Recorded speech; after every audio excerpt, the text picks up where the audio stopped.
This is the Grow Your Clinic podcast from Clinic Mastery. We help progressive health professionals to lead inspired teams, transform client experiences, and build clinics for good. Now, it's time to grow your clinic.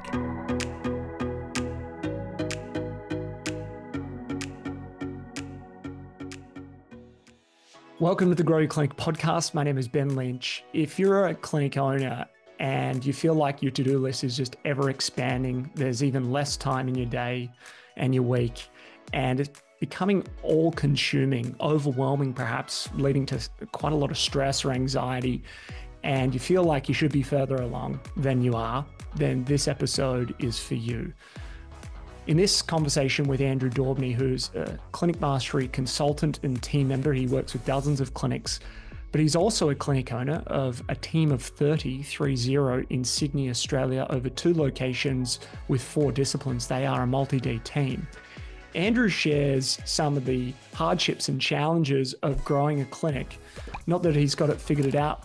None of us do. We're all just trying to learn from the mistakes of the past and get better at making decisions that really are run through our values and create a sustainable rhythm of change and bring to life the vision that we have. And through this conversation, we talk about reconciling really the challenges of that entrepreneurial spirit of wanting and having this vision for more and being somewhat dissatisfied with what is today. And really the gap between the two is this comparison that we have of the vision we want, but we're not there, our future self versus our current self, or in fact, looking at peers as part of your community and really feeling like, gee, I should be further along than I am. And it really being this thief of joy, that great quote, comparison is the thief of joy. And so we look at how do we reconcile that? Because it's a loop that continues to play out. We also look at practically what are some of the strategies that you can use really to grow sustainably into the future. This is an episode that really uncovers the raw challenges of being a clinic owner, but also the upside to the journey and the joy that can come from the challenges that are presented to us. All right, let's dive into the conversation with Andrew right now. One of the things that I've admired has been seeing your growth as a leader, but also developing the team that you have. You've grown really quite quickly in quite a substantial size of a team, a multi-D team as well, in context to what we typically see across the range of clinic owners. I'm actually interested in what's been one of the hardest things. What's been the thing that perhaps maybe team members haven't seen, other people haven't seen as the real hardship moment or moments that you've had in scaling up Rebound? One of the lessons that I continue to learn, which Shane Davis often quotes, is that comparison is the thief of joy. And I think for me, even now, it's like, how much is enough, right? And I think I've had that kind of mindset since we began. It's like, should there be more? Should I keep going? Should I push? And sometimes that's been to the detriment of my own health. Sometimes that's been to the detriment of spending more time at work than I feel like I should be with my family. Sometimes that's been like comparing myself to where I think I should be at any given point in time. And people don't see that. That exists in my head. But it's a lesson that every time I hear Shane Davis say that, it's like this nice little reminder of like, no, there's a gratitude to be had about where things are right now. And that you can stop and just smell the roses every once in a while. And that's a good thing to do. Yes, you can still want more. Yes, I still want more. But there is a purpose behind more. And that purpose now is not at the detriment of my own well-being, my family's, my quality time with my family. And yeah, for me now, it's more just pausing more often and being grateful for what we've built, the amazing team that we have, and the impact that Rebound wants to have within our team, within our community. Can you take us to where it was perhaps darkest for you? Like when did it really become a significant challenge for you? Oh, look, I feel like most business owners that survived through COVID could kind of pinpoint that as a fairly difficult time. And Rebound was no different in that context. I think there have been stages throughout our growth where, I'd be driving along and I'd see the nice car and I'd be like, oh, I wish like I should have that, right? Or I want to join a golf course, but like I can't afford that right now, but I should be able to. And for me, that kind of ended into a bit of a spiral. It's like, well, you're not good enough. What are you doing? You could do something else. This is too much. And with getting some support and some help with that, it's actually, again, coming back to being grateful for where we are right now, that the hard work is paying off. And I don't think we talk about that too much. We're often like, we're in the weeds, we're in the dirt, we're navigating all of the issues that exist within a business, and there are many. But we're doing this to ourselves. Like this is very much within our control. And the benefit of doing it is that the time and the money and the freedom that comes from building the business that you want to have allows you to be able to create the life that you want. And that's a very retrospective point of view. But there are definitely times where I needed to seek external help, saw a psychologist, did some sort of personal development to be able to understand, to be able to write my desire statement, to be able to understand what it is that I really want, and the actions that I need to take that are going to be able to get me there. That wasn't a direct answer to your question because I feel like there's been multiple times. It's a good point because I think it continues to come up. You see this now working with clinics, I'm sure I do as well, that no matter the stage of business, how long you've been at it, the size or quote success that you've still got challenges that happen in the clinic, but also perhaps challenges that you're dealing with yourself personally. And they continue to show up in different ways. And so what I love about that insight is how you've looked for support, for tools, for resources to help you navigate those into the future because they're going to continue to come up. It's true for me. I think it's true for everyone. You spoke about getting that support, psychology, personal development, and also now what that looks like in terms of being proactive in managing that, or when those moments happen, you've got some tools or resources to call on. Talk us through what do you find useful personally? Not that it's a prescription for everyone, but what do you find useful when those sorts of thoughts come up, as they do? For sure. I have support networks that I have built over time that I can lean into. I have a mentor that I can speak to these things about in at a more even playing field now. I discuss this with my wife. I discuss this with my friends. It's not something that is hidden. It's something that we talk about quite openly. I am a sucker for time blocking, and I feel like for me, time blocking represents me being in control of my week and not having external forces pull me in directions that I don't need to go in that particular moment.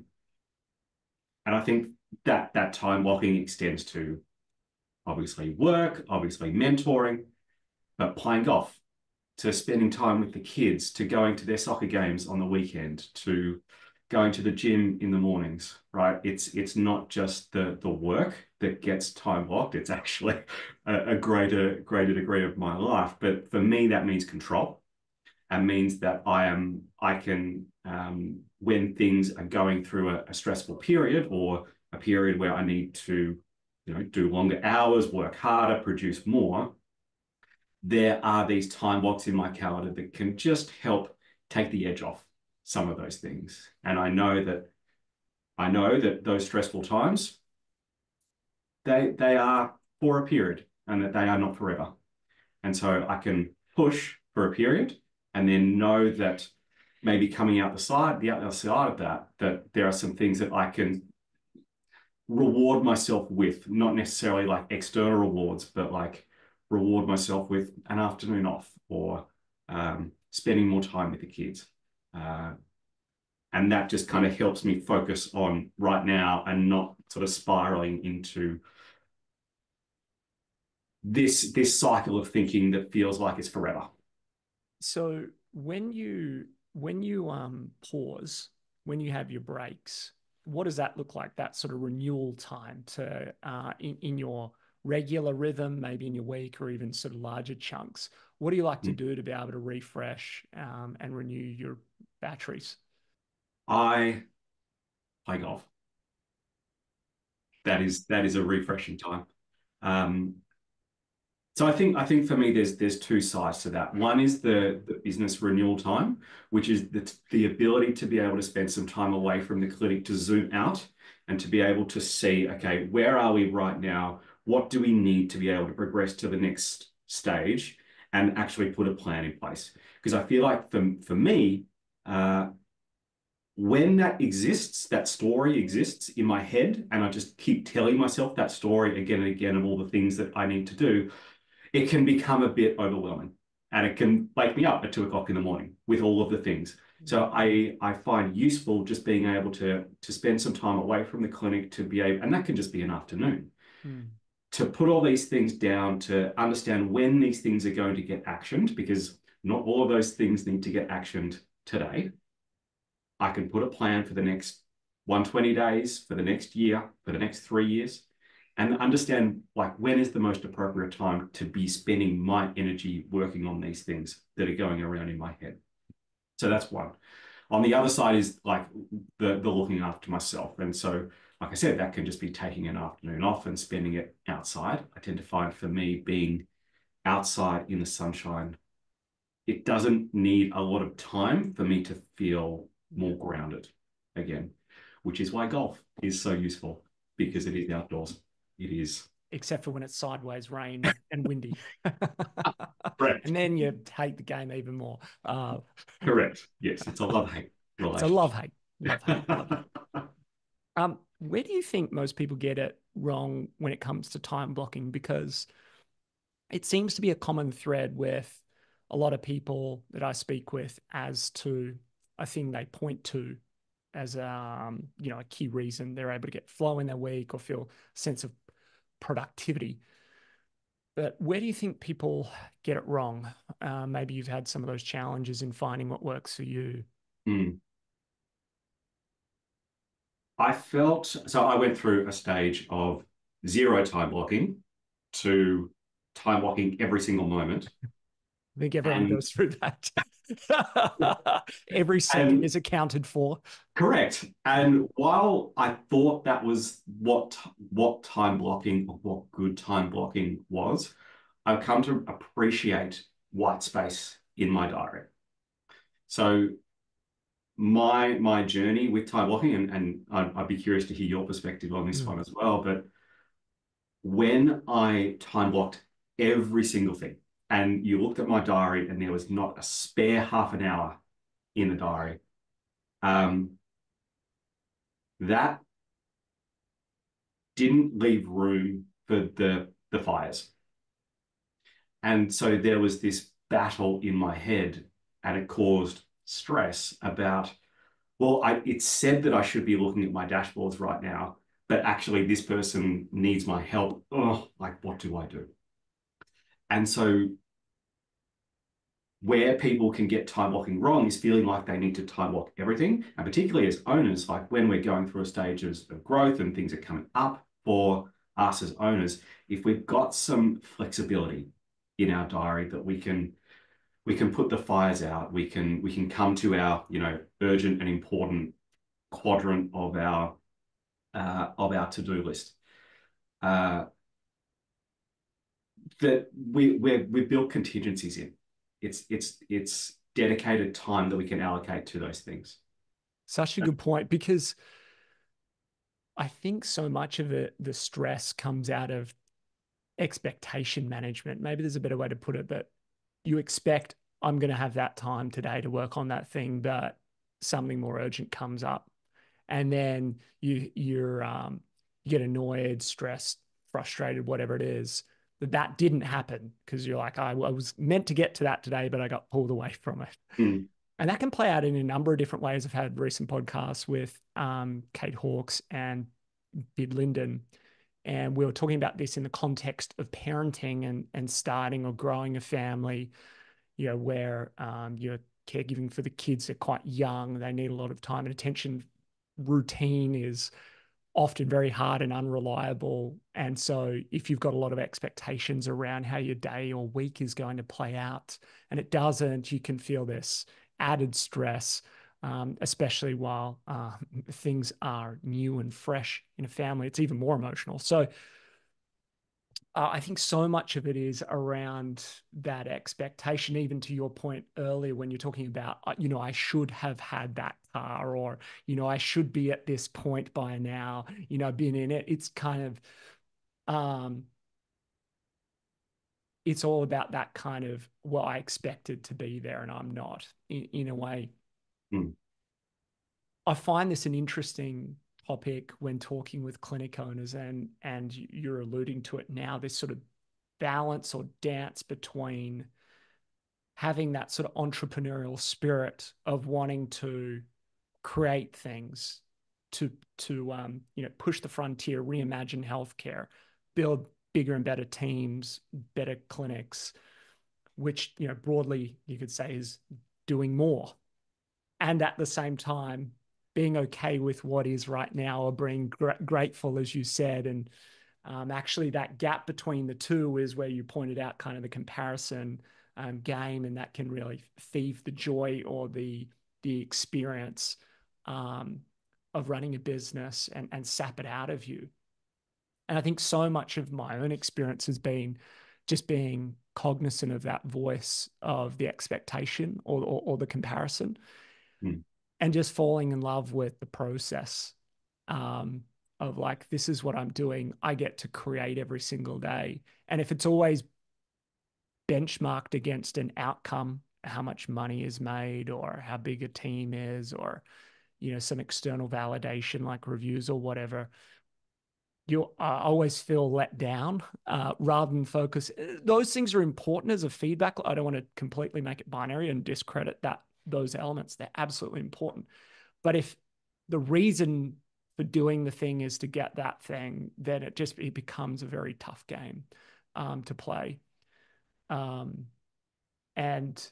Seth Godin's book, actually, The Practice, I've got it here, talks about it. Actually, it's a really good book for clinic owners who are looking to get their team maybe to do like more content or put themselves out there. It actually is like a bunch of small paragraphs. I guess that is the definition of a book, but a bunch of small paragraphs, really bite-sized pieces, sort of counteracting a lot of people's resistance to doing content, as an example. But part of this is sort of great artists don't paint when they feel like it. They paint every day, and flow is actually not something that you wait to get before you do the thing. It's actually what you get out of doing the thing. And so this whole kind of just presence of like trying to be here and enjoy the moment, enjoy the ability to bring that idea that I had in the commute while I was making coffee, having a shower on the golf course, and bring it to life. Like I've over the years sort of got way more of a kick out of doing that thing. That doesn't mean I don't think about kind of where we're going, what the future is, but that's just kind of my little riff on trying to find that reconciliation of wanting to progress and be better, and also trying to be grateful for what is and be here and focus on being productive or useful at this stage. I don't know if you have any thoughts on that. The thing that came out for me as you were talking then was, you're right, and I've definitely experienced this myself, that, you know, when you look at a calendar and things don't go exactly the way that you wanted them to go, that you, at the end of the day, you can feel like, like I didn't do what I said I was going to do, and I'm hard on myself. Yeah. Right. So one of the things that I did for a little while was the to done list, not just the to-do list of all the things that I think I should do, but actually what I did on a given day. And that way you could actually look at it at the end of the day and go, like, although I didn't do what I said I was going to do, I still did all this other stuff. And all of that is helping me progress to, like, it's what I should have done today, and it's helping me progress to where I should be in the future, or I want to be in the future. Because we can miss that. We can miss the fires and the emergencies, but the impact that that actually has on the team, on the clients, we want to, or we can quantify that. Yes. And that can help us validate the fact that, okay, well, I didn't do the things that were in my diary, but I actually did these other things, and they were really important. So that's okay. One of the things you asked me about was how I go about time blocking. It's certainly evolved over time, but I found a lot more sort of stability in the way I've set it up, maybe over the last 2 years or thereabouts. And it was sort of removing the emphasis from like a task list or a to-do list and then specific time blocks where those things would get done, and actually just really anchoring to a meaningful outcome that we're working towards, typically over this quarter or this year. And that really just simplified a lot of things just internally for me around, well, are the things that I'm doing today going to move the needle on that ultimate outcome that I'm working towards? And that became the primary filter rather than what's at the top of the quote to-do list, or what did I, even to that expectation. I said I was going to work on that thing, and I feel like I need to work on that thing because I said I would work on that thing. And actually one of my like sort of highest values is optionality, and the opposite of that is obligation. And so time blocking in some senses became this like obligation of like, well, I said I would do that thing, and now I feel a little bit constrained to do that. And then I'm not doing my time blocking that I said I would do. And so now I feel like a bit of a failure. And so, and the distinction I sort of made between obligation and responsibility, because I've got responsibilities. I have to do certain things, whether that's as a father or as a business owner. The distinction being really that it's something that I want to do, and I've found a way to align it with that overall outcome as well. So I've actually found it a lot more liberating to try and get more quote white space in my diary. And that gives me a sense of optionality over where I allocate it to, so long as I can say, well, I know it's working towards this overall thing. That on any given day it might change, or any given week it might change as to what is truly maybe the priority or the thing that I actually feel inspired to do.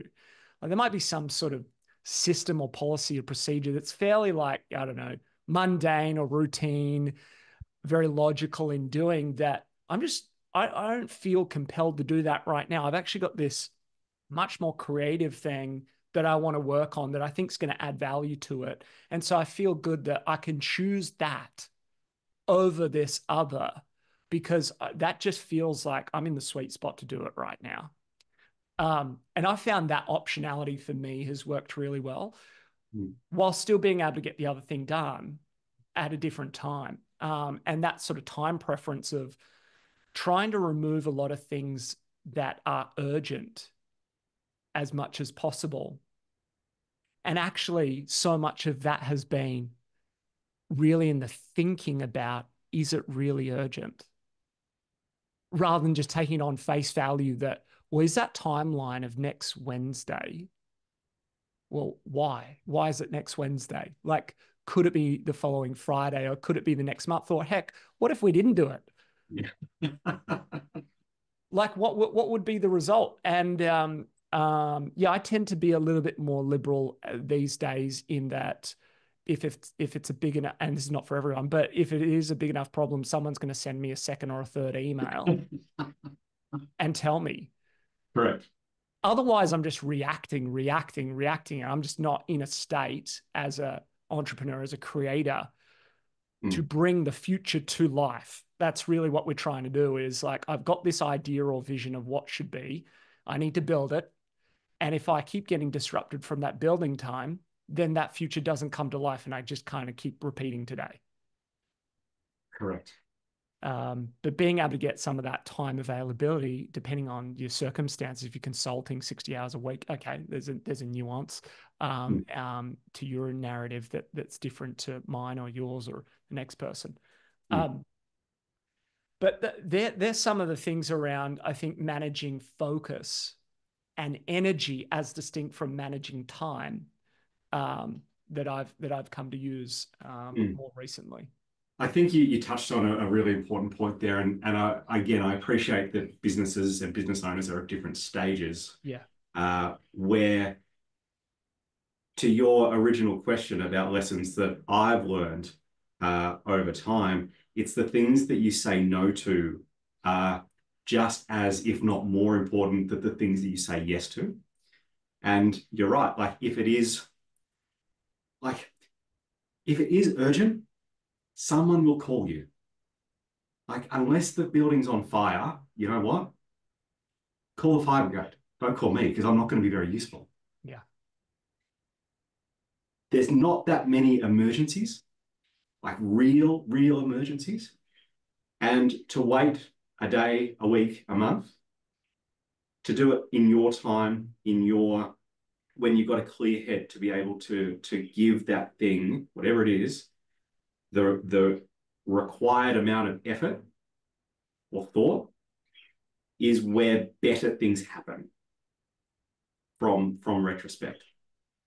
Behind you there, you've got the Gary V, the in the clouds and in the dirt. And I learned this from you, where I don't know whether you still do this, Ben, but like doing a week in the dirt and then a week in the clouds, like a week doing all of the things that you should be doing, and then a week to just do the projects or do the higher level things, or to refresh. Is that something that you still... Yeah, and that's been one of the more sort of versions of time blocking that I've used for the last couple of years. And it came out of a conversation with my dad over Christmas lunch, maybe 4 years ago. He went from working this sort of 9-to-5 job. Dad's a fitter and turner by trade, just kind of like a mechanic. And he got this new job at the mines, and he was telling me about it, and he was really excited that it was a FIFO role. And I was like, what's that? And he's like, well, it's fly in, fly out. And it's like, oh, why are you excited about that? It was like, essentially, I'm there at the mines, it's 12-hour shifts, 7 days. You kind of know what you're doing. You go for it for a week. Then the week after, well, I got it all to myself. That's kind of how he was putting it, to run errands. It's actually funny how busy he is doing errands for everyone else in that quote week off. But it struck me as like a really interesting way to think about structuring my diary at that time. And again, not everyone can do this. Depends on stage of business, type of business, etc. But I thought, wow, wouldn't that be cool if I kind of batched a lot of my meetings, a lot of the things that just like admin needed to get done to keep things going in the dirt week, which is kind of like, to a degree, you're on someone else's clock or calendar, if that makes sense. And it also helped me with that expectation piece, where it was like, well, I'm not expecting to move the needle on some of those bigger things during this week, It's okay. But if I do get an opportunity, maybe I can just like, maybe it's just storing some thinking and ideas or riffing with some people and building a bank so that next week I can come back and I can be, broadly uninterrupted and go deep and do the deep work to work on those projects or initiatives that need to be done. And so, yes, it also so happened that Gary Vee used this terminology of clouds and dirt. And I was like, oh, great. So I took sort of FIFO and made my clouds and dirt week. And it's worked really well for me. I know a couple of other members in the community have done it. A couple of team members at CM have done it as well. But I found it a useful rhythm for me, in particular on that expectation management of, it's a dirt week for me this week. I know that it's just head down, do a lot of the little bits and pieces. That's not to say that I don't do them on a clouds week. It's just that 80% of that week is to do the things that really try and move the needle. So yeah, it works well. I love it. I've heard it from you. I also heard it from Melinda Weber, that she applied a similar kind of framework to her weeks. I've done it since our Noosa retreat, in terms of being in the clinic 1 week and then working from home and doing the project work. How's it been? Like the volume, like the output, the quantity and the quality, it's been a game changer for me. And again, to your point before, I appreciate that, that's coming from a privileged position where I've got full control over my week and I'm not seeing clients anymore. But if somebody had taught me that very early on, like that there's a week to do all of the things, and then the next week, that's your project week. And I think for me, I would have loved to pick that up earlier on, because it would help, it would help with time blocking, it would help with energy, it would help with knowing that if it is a high value task that requires 60 to 90 minutes of me just sitting down and working, I can do that next week, because that is the week to do it. So I think it can look different at different stages, but I've seen a lot of power come from that. It's a good point, because anyone who's listening or watching here that's like, that's a long way off for me, I'd say that it's a progression. It's not like a flick of a switch that you do this. And this did take me a while in my own calendar to make the shift. There's obviously a whole bunch of legacy commitments or meetings or appointments, et cetera, that need to change frequency or the week that they might be on to facilitate this. And I'd say there's a version of this that you can create straight away.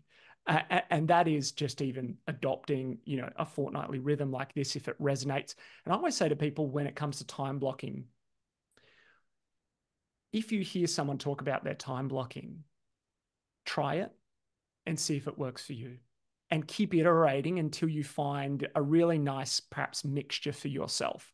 Because there are many different methods and suggestions. And I'm sure they work for the people that talk about them, just like we're sharing this. But that might not work for you. But I'm sure there's an element or two that's in it that will work for you. So I just said, try it on and see if you can kind of skew your diary. I think it's one of the highest leverage, most overlooked, easiest to implement changes that a clinic owner could make to grow their clinic. If they were able to just consolidate their diary rather than have things everywhere, I mean, the focus that you get to work on things, uninterrupted, to get it done, ultimately everyone knows they need to work more on their business in order for it to be less reliant on them in various capacities. Well, that comes back to how much uninterrupted focused time do you have to get those things done? So everyone needs a solution that is around time blocking. It's just what's going to work for you. And that requires a bit of testing. But it's such a journey of continual innovation, changes. There's never kind of a fixed spot. And I think that's a really good point that I don't know about you, but my time blocking from 2 years ago is very different to what it is now. And it will be very different for what my diary looks like in 12 months' time, because my job changes, there's different commitments, there's different flows that happen through the week. And I think, again, coming back to one of your questions before about the pitfalls that time blocking can give people, it's that if I put it in now, it's got to be this way forever. Yeah. Yeah. Great. And it's an iterative process. It's a reflection. It's a, did this work? And I think for me, it's like, if I put a time block in and I got to that thing and I was like, you know what? This is actually not that important. This shouldn't be here. Remove.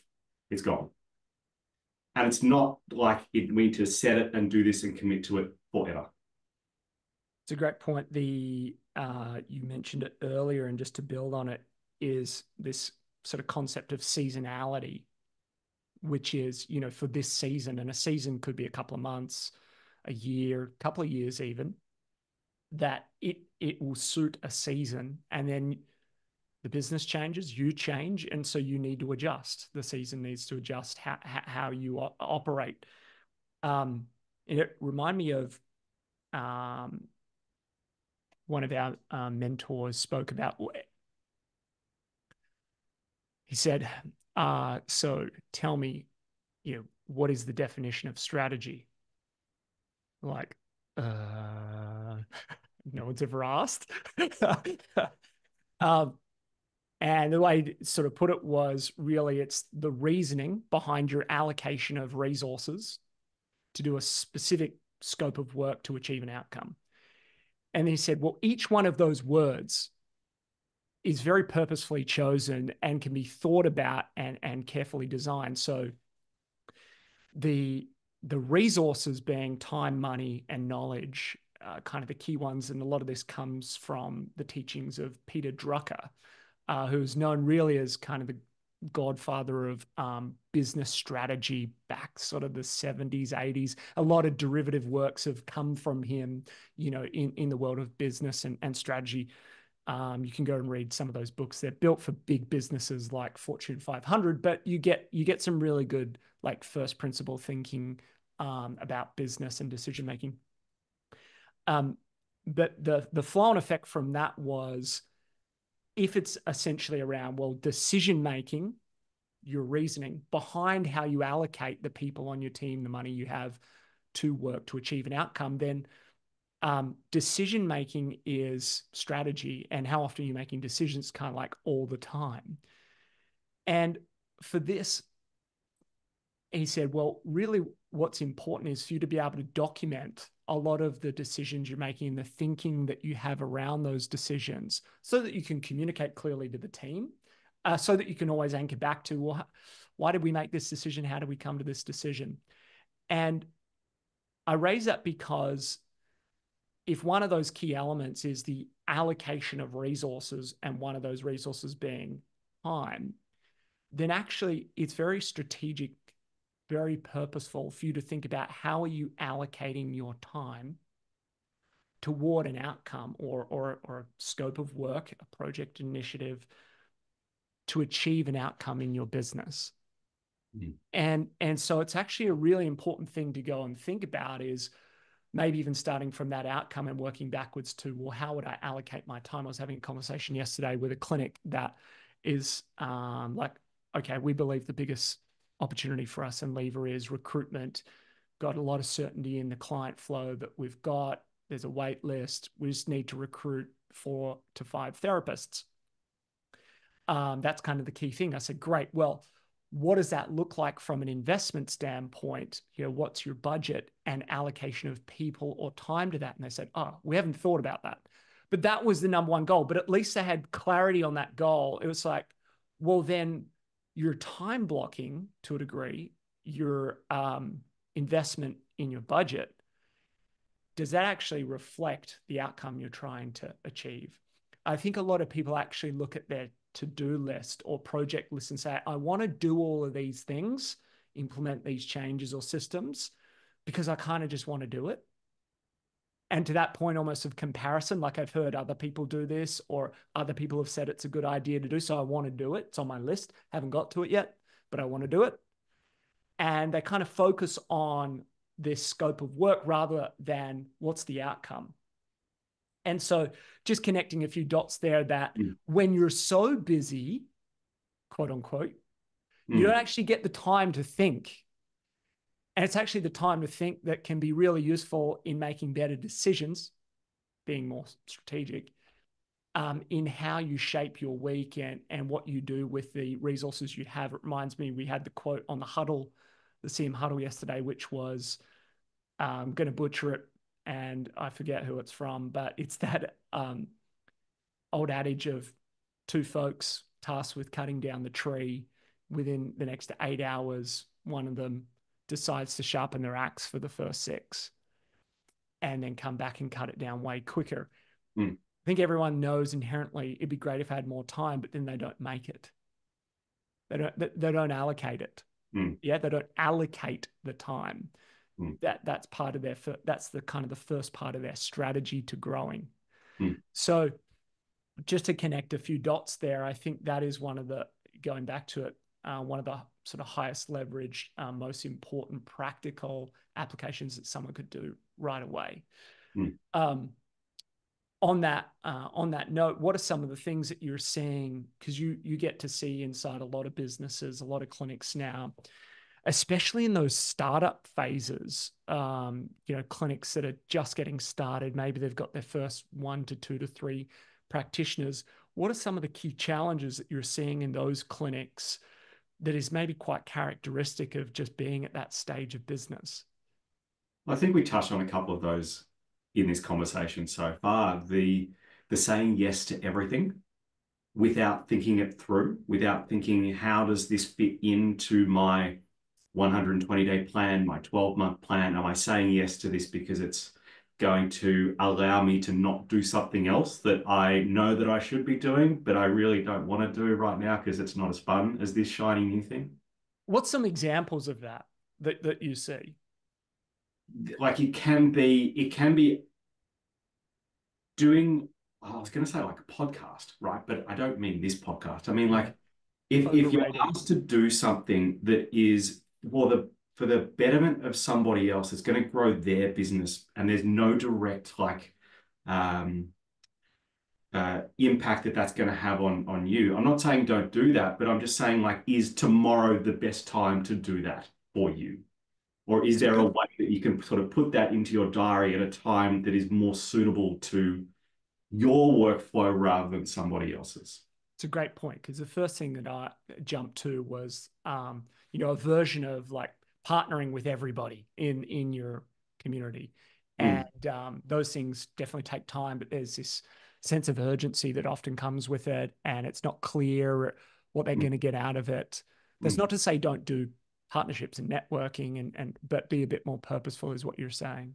Be a bit more purposeful, be a bit deeper, because what we know, I certainly know this within my clinic, is that practitioners really only need 4 to 6 people that refer to them regularly in order to create a sustainable workload or sustainable utilization for them. They don't need 50, right? You don't need 50 different people. So it would be better to use your time, and this is just my example right now, but better for my practitioners to spend their time building deeper relationships with the people that are already referring to them, rather than trying to scattergun approach and approach everyone on the Northern Beaches to try and get the one referral every 6 months, right? If you can focus and build particularly in regards to referral relationships, build deeper, more meaningful two-way relationships with people that value what you do, value the impact that you're having with your clients, that is going to be more sustainable than emailing 100 people. Now, I'm not saying don't do that, because, there are times where you should do that, but like bang for buck wise, do those things. What you point out is, again, we kind of come back to this thinking through, being purposeful, and I think just as you go through business, you have experiences, you learn the lessons, you hopefully reflect on them, and you go, well, what am I going to do differently next time, especially for those starting out, perhaps haven't had some of those experiences, and hence why they lean on us to help them navigate some of those decisions that they're making through a program like Elevate or the Business Academy in our consulting. But so much of, I think, business is your ability, as you said, to iterate quickly and get better at allocating your time, attention, focus to the things that really matter.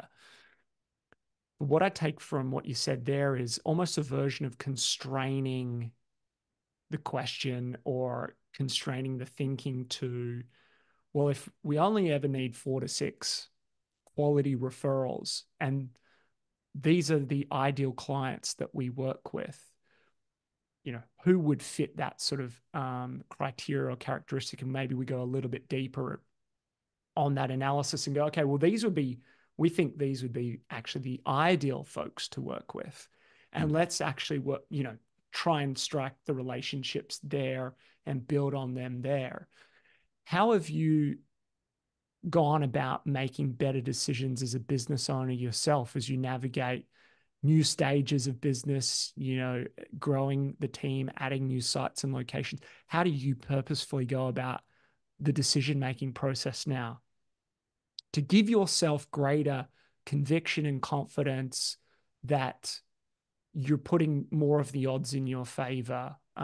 Because we know that none of us have a crystal ball. We're just trying to make the best decision we have. We can with the resources we have at the time. We've made it for the best outcome, but none of us know until it's happened. So how do you try and tilt the odds in your favor with a decision-making process? So there's two components for me. The first thing is, does this align with our values? Is this going to have a meaningful impact in the way that we want to do it? And if it doesn't, and that speaks to not only what we do, but who we do it with. Because we want to align our business with other businesses that not only say they do it, but do it, actually do it. So that's one, it's an alignment piece. The second thing is, if I make this decision, am I still going to be doing this in 5 years' time? If I say we're going to bring on a new discipline, is it going to stand the test of time? Are we willing to go through the ups and the downs and the bumps and the recruitment and the clients and all of this, because we will still be doing it in 5 years' time? And for me, that filter, it's a very quick answer once I apply that filter. It's like, yes, no. And then it's like, well, it either goes into the diary or it doesn't, based off that. If it doesn't fit into what the vision for the clinic looks like in a 5-year time frame, I'm going to say no to it. And there are things that I say no to, like that, maybe some point I should have said yes, but like with all the tools and the thinking that I had at that particular time, I made the decision based on what I thought was best. And I'm okay with that, and I can live with that. But the fear of, oh, what if this and what if that, and this is just a short-term thing. I tend to find short-term things for a reason. And to invest your time and effort into something that is not going to fundamentally exist within the business in the 3 to 5 years, like, should that be something that you invest your time in? It's a really, really good point about taking a long-term view over things. When you get through that part of the process, using some of those heuristics to make decisions, and I really love the values anchor, how do you then get certainty over how that might play out, in particular when it comes to, say, the financial investment or the workload investment that's required to pull it off? How do you go about giving yourself certainty around recruiting the next person or going into a new discipline? How do you get that? Your definition of strategy before actually lays out the answer to that really nicely.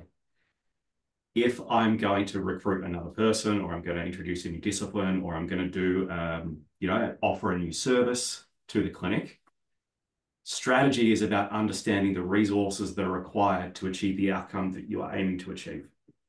So it is defining what success looks like when we introduce this new thing. It is strategizing, well, what are the components that I will need to put in to get the outcome that I want to achieve? And that is time, and that is money, and that is knowledge. And then, are there other people that I could talk to that have done something like this or done this that I can learn from? Because one of the great things about the CM community is that, like,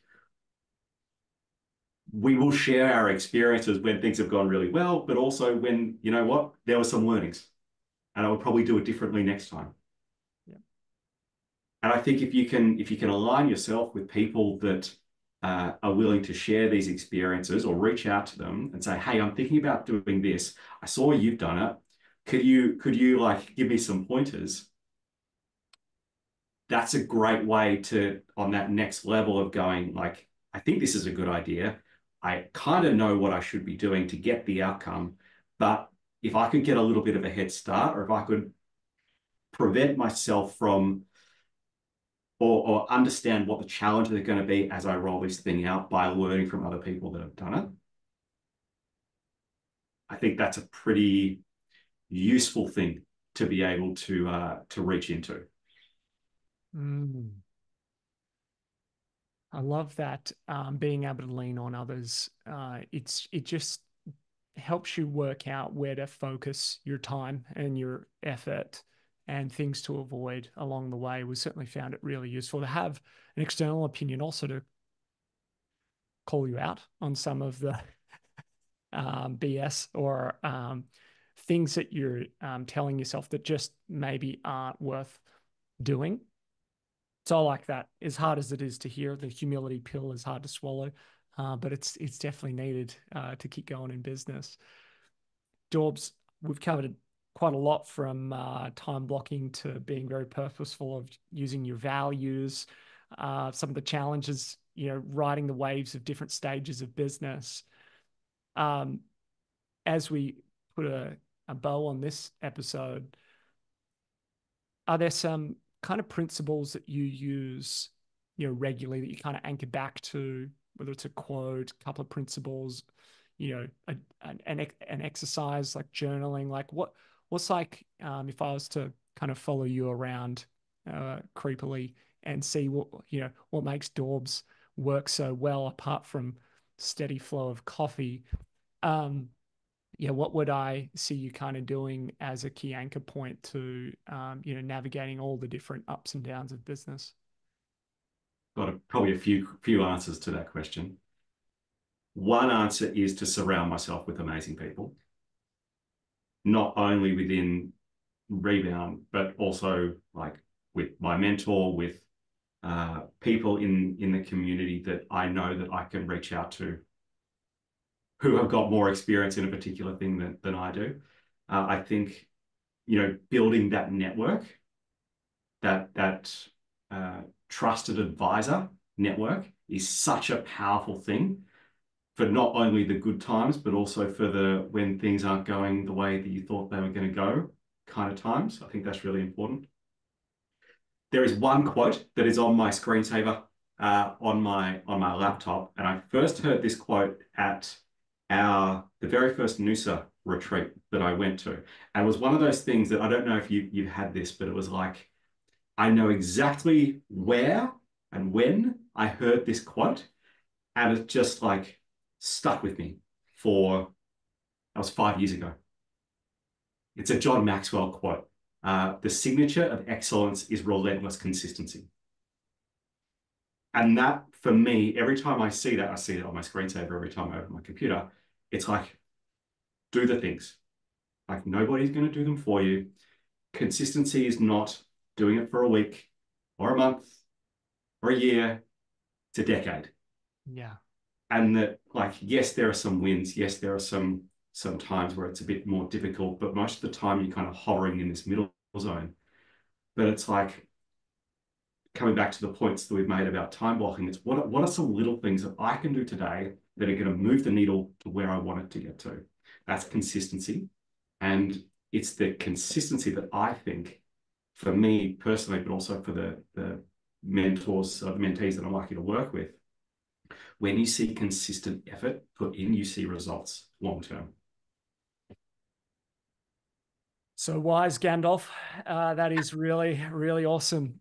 Well, thank you so much for sharing so openly about some of the struggles and also some of the tips that you've found really useful for yourself, but also the abundance of clinics that you also work with. Very, very insightful. So for those listening in, come and see us on YouTube. Check us out. We're doing a bunch of videos, how-to videos to help you grow your clinic. If you're already on YouTube, hey, hit the like, subscribe, give us a comment. That would be wonderful.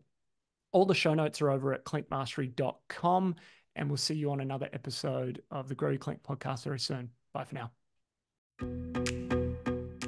Thanks for tuning in to the Grow Your Clinic podcast. To find out more about past episodes or how we can help you, head to www.clinicmastery.com/podcast, and please remember to rate and review us on your podcast player of choice. See you on the next episode.